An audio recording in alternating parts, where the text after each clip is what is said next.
The river does not care about the sins of men.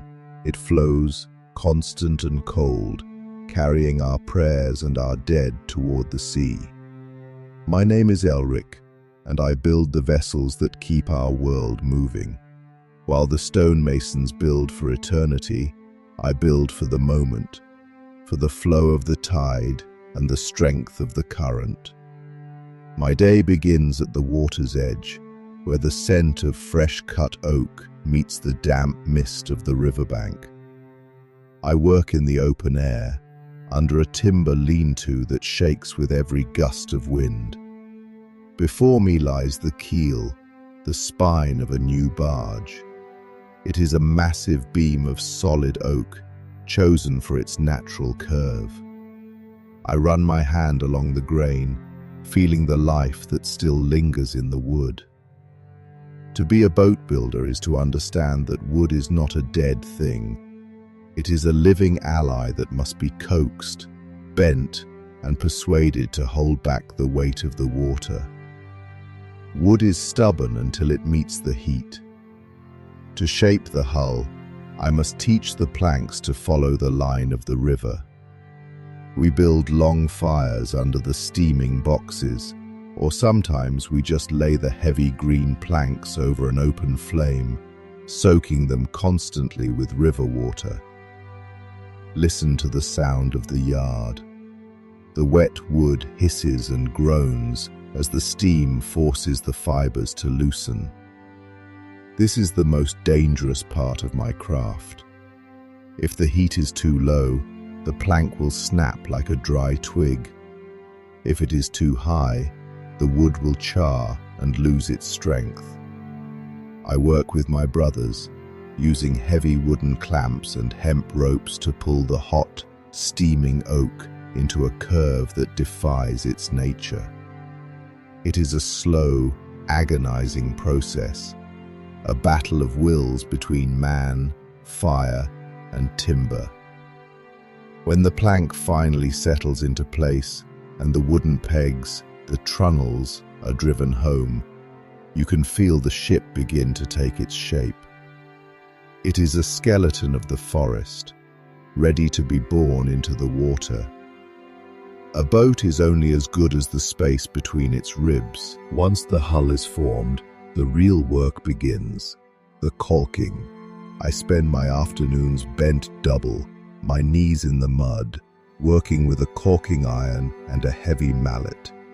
I take oakum, old, unraveled ropes soaked in pine tar, and drive it into the seams between the planks. Tack, tack, tack. The rhythmic beat of the mallet is the heartbeat of the shipyard. But the final defense is the black blood, the hot, bubbling pitch. I keep a great iron cauldron over a peat fire filled with thick, black resin and birch tar. The smell is overwhelming, bitter, sticky, and ancient. I pour the liquid darkness over the seams, watching it seep into every crack, sealing the wood against the relentless reach of the river. My hands are permanently stained black, my hair matted with tar, but I know that this black blood is the only thing that stands between a family and a watery grave. In 1348, as the plague travels the roads, a watertight hull is the most precious thing a man can own. To the untrained eye, my tools look brutal, but in my hands, they are as delicate as a surgeon's knife. My most trusted companion is the adze, a curved blade set perpendicular to the handle. With it, I don't just cut, I sculpt. I stand atop a massive oak log, swinging the adze between my own feet, peeling away curls of wood as thin as parchment. One slip, one moment of distraction, and the blade will find bone instead of bark. Then there is the great saw, a long two-man blade that we use to slice the trunks into planks. I stand in the saw pit below, covered in a rain of sawdust that clogs my nose and throat, while my partner stands above. We pull and push in a rhythmic, back-breaking dance for hours. It is the hardest labor on the riverbank, but it is the only way to get the long, straight boards needed for a barge's hull. Every plank is a victory over the forest, a piece of a puzzle that must withstand the crushing weight of a winter flood. The river is a highway, but in 1348, it is a road that leads to the grave. From my shipyard, I watch them pass, the ghost boats. Sometimes they are fine trading vessels, their sails tattered and flapping in the wind, drifting aimlessly with the current. There is no one at the helm. Inside, the plague has done its work, leaving only silence and the smell of decay. We do not touch these boats. We push them away with long poles, praying the wind carries them toward the sea. But for the living, my work is a lifeline. Wealthy merchants from the city come to me with bags of silver, begging for a swift skiff or a sturdy barge to carry their families away from the festering streets. They think the water will wash away the pestilence.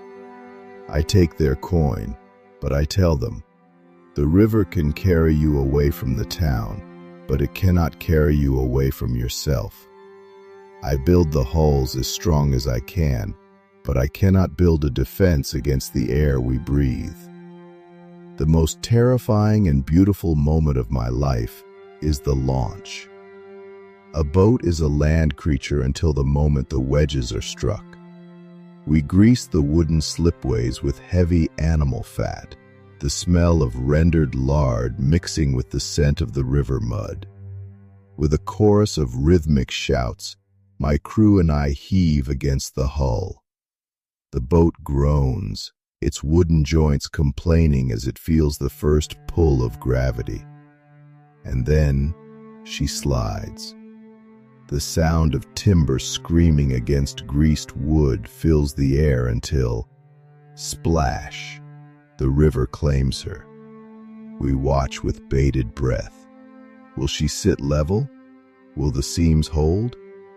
For a few minutes, the oak planks must swell, drinking in the river water to tighten the joints against the oakum and pitch. When I see her rise and fall with the tide, steady and true, I feel a pride that no stonemason could ever understand. A building stands still, a boat is alive, dancing with the water. We are a rough breed, we shipwrights. We live in tents and timber shacks along the muddy banks, isolated from the villages. The townspeople look at us with suspicion. We smell of tar, smoke, and sweat, and we are always moving where the timber is best. But we have our own fellowship. At night, we sit by the cauldron of pitch, our hands blackened beyond any hope of cleaning. We share thin ale and stories of the great ships that sail the channel. My sons are learning the trade, their hands already becoming calloused by the saw and the mallet. I teach them to listen to the wood, to know by the sound of a hammer tap whether a plank is solid or rotten at the core. In this year of 1348, our isolation is our greatest wealth. The plague struggles to find us in the damp, salt-tinged air of the riverbank. We are the masters of the edge, living between the solid earth and the fluid death of the deep water. I know that not every boat I build will return. The river is a jealous mistress, and she takes her toll in wrecks and storms. I have seen my handiwork smashed against the stones of a bridge or buried in the silt after a flash flood. But there is a comfort in that. I imagine a man, hundreds of winters from now, digging in the river mud and finding the ribs of one of my barges. He will see the marks of my adze, the way I notched the frames, the black smear of the pitch I boiled over this very fire. He will know that in 1348, when the world seemed to be ending, there was a man named Elric who still cared enough to make a joint perfect. We are the makers of the shells that carry humanity through the dark. My name will wash away, but the curve of my oak will remain in the mud, a silent testament to the craft of the shore. A boat is born long before the first saw bites into the bark. It begins in the deep forest, where the wind shapes the trees. I spend weeks wandering through the ancient groves, looking for compass timber, trees that have grown with a natural curve. I don't want straight lines. I want the oak that grew against the side of a hill, bent by a century of storms. When I find the right branch for a knee or a stem post, I mark it with my axe. I see the boat hidden inside the standing tree.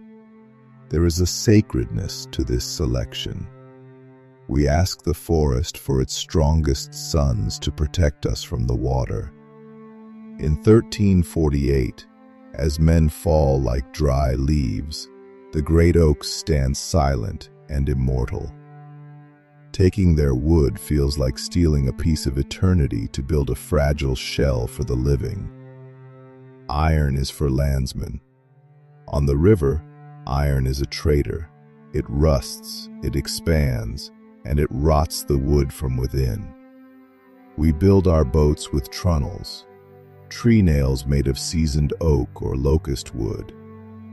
I spend the rainy days by the fire, shaving these wooden pegs into perfect cylinders.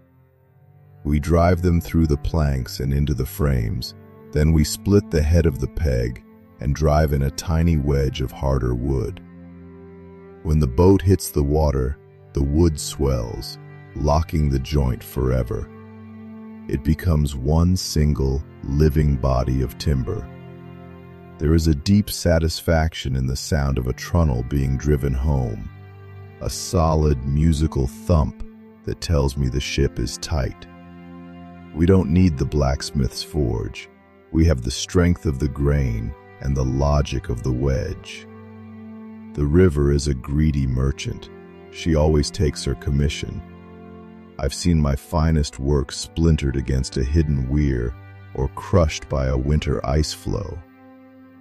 During the spring thaws, the water turns into a churning soup of mud and uprooted trees.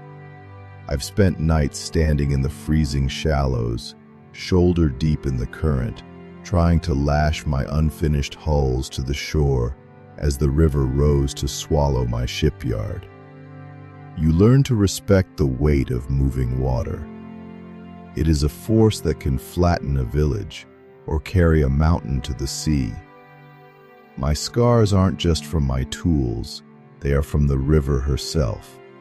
The bite of the cold, the scrape of the silt, and the constant damp rot that lives in a shipwright's bones.